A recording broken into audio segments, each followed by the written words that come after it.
इलेक्शनला एवढा पैसा लावला, एवढी रात दिवस मेहनत केली, डोळ्याला झोप नाही, हा शेवटी मी अपयशी ठरलो. आमचं बरोबर नाही हो.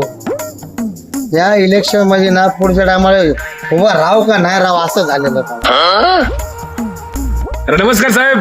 हा आता अरे तुम्ही म्हणाला होता आमचा प्रचार करा, माझं लग्न जुळत नव्हतं, तुम्ही बोलला तुझं लग्न जुळवून देतो, यासाठी बायको शोधू. काय बोलतोय? आता जुळवा लग्न माझं. त्याला झेंडू बॉम्ब, माझीच लग्नाची बायको पळून गेली. माझी बायको शोधू का तुझ्यासाठी लग्नाचे स्थळ शोधू मी? अरे साहेब फार वाईट झालं, फार वाईट झालं. निघून गेला का? एक काम करूया, एक आयडिया आहे. तुमच्या बायकोला जातो मी शोधायला माझ्यासाठी, तुम्ही बायको शोधा. जायचं कुत्र तुझ्या जातो काही